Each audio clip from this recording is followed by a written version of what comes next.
Faith and obedience in action can mean more than enough, more than you need in the result. I'm going to say that again. Faith and obedience in action can mean more than enough when it comes to the results. The thing I've noticed with God, and it's something that I've talked about before, is the fact that God is able to take what you have and he's able to do incredible things with it. Now, usually taking what you have and doing incredible things with it usually requires sacrifice and it requires giving. So it means that you don't sit at home with your talents and your giftings and your abilities and your money and your food and your resources. You do something with it. And when God sees you coming and bringing that, God takes it and he does extraordinary things with it. It's so incredible. John 6 verses 1 to 13 is about the story of Jesus feeding the 5,000. Now, if you haven't heard this story already, I urge you to go and read it. So again, that's John 6 verses 1 to 13. But basically, the story is this. Jesus is preaching and speaking with 5,000 people. They start to get to the time where it's time to feed them, and the disciples are like, we gotta get rid of these people. We gotta send them out of here because honestly, we don't have food or money to provide for these people. Okay, so Jesus says, "What do we have?" And one of the disciples goes, "Look, we've got this boy's lunch. It's 5 loaves and it's 2 fish." Jesus is like, "Perfect. That's more than I need." And Jesus prays over it and begins to distribute it. But the end verse here, John 6 verse 13 says, "They gathered up the leftovers and they filled 12 large baskets with pieces from the 5 barley loaves which were left over by those who had eaten." Out of the 5 loaves came 12 large baskets of leftovers.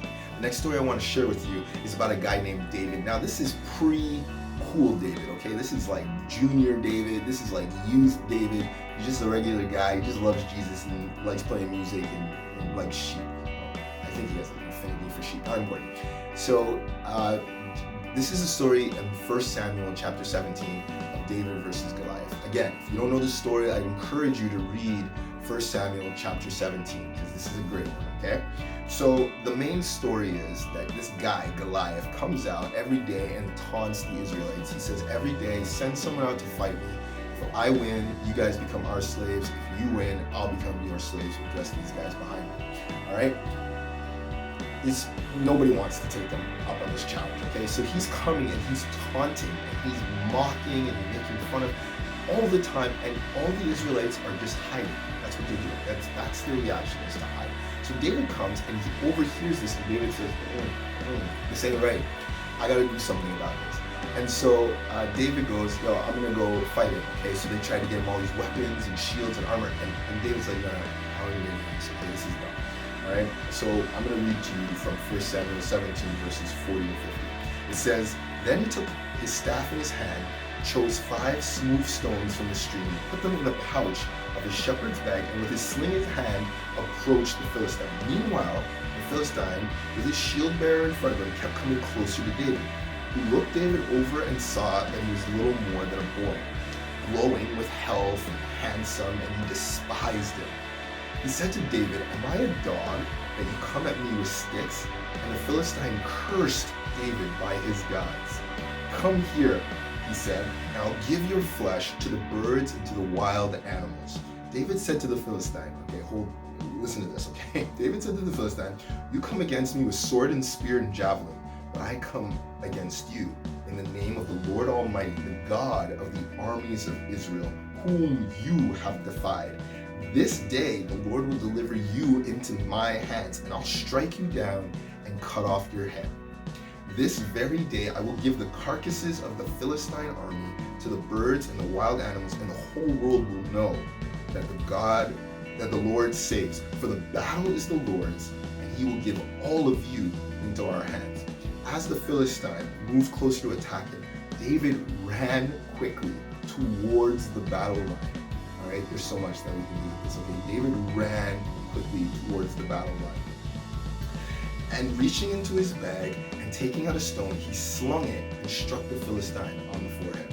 The stone sank into his forehead and he fell face down on the ground. So David triumphed over the Philistine with a sling and a stone. Without a sword in his hand, he struck down the Philistine and killed him. There's that number 5 again, all right?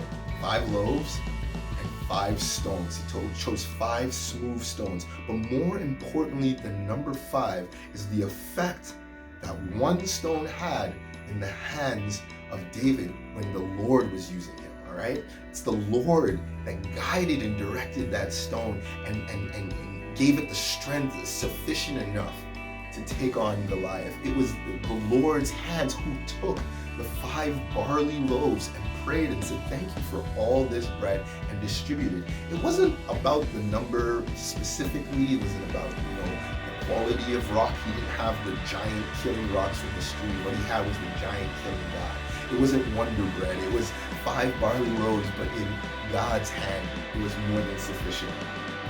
5 stones was never going to be enough. 5 barley loaves was never going to be enough. But in God's hands, it was more than enough. Faith and obedience in action will result in more than enough. With God, it will result. All right? Faith and obedience was required. David and this boy who gave up his lunch, they weren't sitting back in complacency. The boy had a sacrifice to make. He had to give up his lunch. He said, no, I'm going to give up my lunch. I'm going to do what I can. And as a result, God blessed him by giving him a better lunch, a bigger lunch than 5 loaves and 2 fish. And then there was the 5 stones. God took that stone, and David brought courage and trust in God, and God came and said, I'm going to take care of that giant for you. He gave David more than enough stones. He had 4 backup giant killing stones. As far as the Lord was concerned, the Lord was like, yeah, you could use those stones, but I don't need all those. I just need the one. And that's the truth. God can take what you have, what you bring to the table, and he can multiply it beyond your measure. But you can't just sit at home and say, well, use me, God. You got to wake up, and you got to put your faith and your obedience into action and see what God is able to do in the end. You're going to see how it's going to always be more than enough in the results. Have a great day.